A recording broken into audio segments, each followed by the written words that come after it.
ஹரே கிருஷ்ணா. இறப்பிற்கும் பிறப்பிற்கும் அப்பால் பாகம் 18, அத்தியாயம் 4, பிரபஞ்சத்திற்கு அப்பால் உள்ள விண்வெளி, அதன் தொடர்ச்சி. புருஷச்ச பராபார்த்த பக்தியா லப்யஸ்தவ் அனன்யா யஸ்யாந்தஸ்தானி பூதானி ஏன சர்வம் இதம் ததம். அனைவரையும் விட உயர்ந்தவரான புருஷோத்தமரான இறைவனை கலப்படமற்ற பக்தியின் மூலமே அடைய முடியும். அவர் தன்னுடைய லோகத்திலேயே வீற்றிருந்த போதிலும் எங்கும் வியாபிக்கின்றார். அனைத்தும் அவருக்குள் அவரையே ஆதாரமாக கொண்டு விளங்குகின்றது. பகவத்கீதை 8.22. அந்த உன்னத லோகத்தை அடைவதற்கான விருப்பம் நமக்கு சற்றேனும் இருக்குமாயின் இங்கே சுட்டிக்காட்டப்பட்டுள்ளது போல் அதற்கேற்ற மார்க்கமான பக்தி மார்க்கத்தை மேற்கொள்ள வேண்டும். பக்தியா என்னும் பதம் பணிவன்புடன் இறைவனுக்கு சேவை புரிவதை குறிக்கின்றது. பக்தர் என்னும் சொல்லிற்கு மூலச் சொல்லான பஜி என்ற சொல் சேவை என்று பொருள்படும்.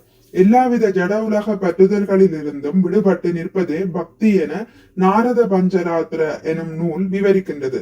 இந்த ஜட உலகிலே நம்மை சுற்றி இருக்கும் எல்லாவித பற்றுதல்களில் இருந்தும் விடுபடுபவர் பக்தியை எய்துகிறார்.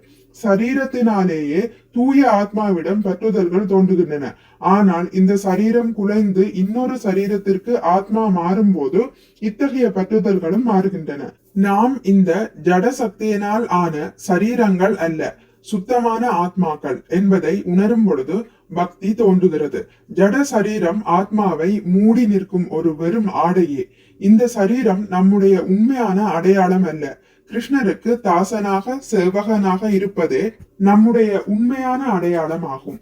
கிருஷ்ணருடைய சேவகன் என்ற இந்த உண்மையான அடையாள நிலையில் ஒருவர் தம்மை நிறுத்தி கொண்டு இறைவனான ஸ்ரீ கிருஷ்ணருக்கு சேவை புரியும் பொழுதே பக்தனாகின்றார். ரிஷிகேன ரிஷிகேஷ சேவனம். ஜட உலக பற்றுதல்களில் இருந்து நமது புலன்கள் விடுவிக்கப்படும் பொழுதே புலன்களுக்கு அதிபதியான ரிஷிகேஷர் அல்லது கிருஷ்ணருடைய சேவையிலே நமது புலன்களை ஈடுபடுத்துவோம். ஸ்ரீல ரூப கோஸ்வாமி அவர்கள் சுட்டிக்காட்டுவது போல நம்முடைய சேவை கிருஷ்ணருக்கு அனுகூலமானதாக அமைய வேண்டும்.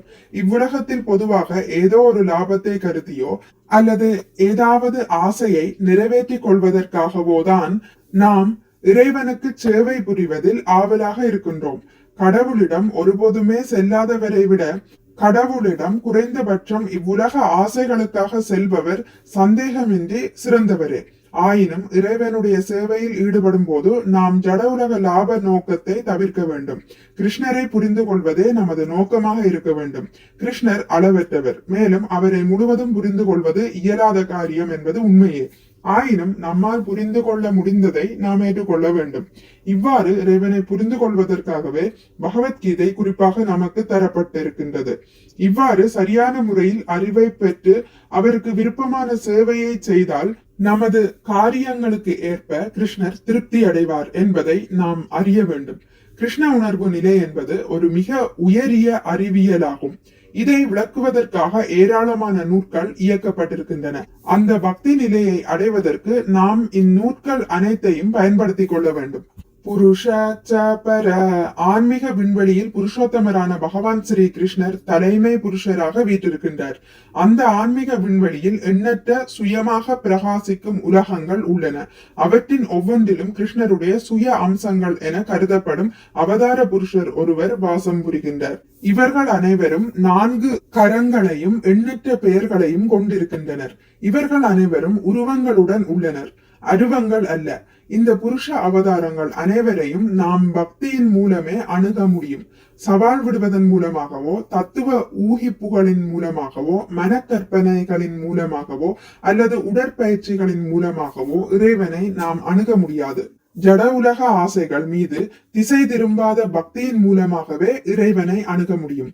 இவ்வாறு புருஷோத்தமர் என நாம் விவரிக்கும் இறைவன் எப்படிப்பட்டவர்? யஸ்யாந்தஸ்தானி பூதானி ஏன சர்வம் இதம் ததம்.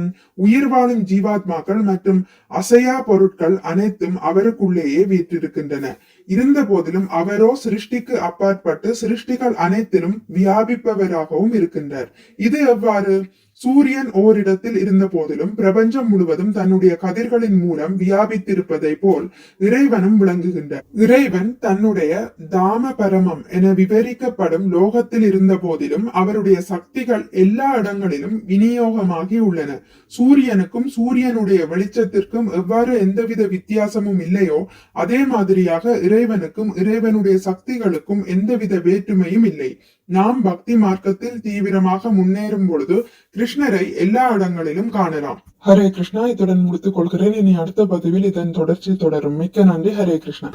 உங்களுக்கு இந்த வீடியோ பிடித்திருந்தால் லைக் பண்ணுங்கள், ஷேர் பண்ணுங்கள், சப்ஸ்கிரைப் பண்ணுங்கள். நோட்டிபிகேஷன் பெல்லை அழுத்துவதன் மூலம் அடுத்த பதிவுகள் உங்களை வந்தடையும். பகவான் ஸ்ரீ கிருஷ்ணரை பற்றி கேட்டு மகிழ்வோம். ஹரே கிருஷ்ணா.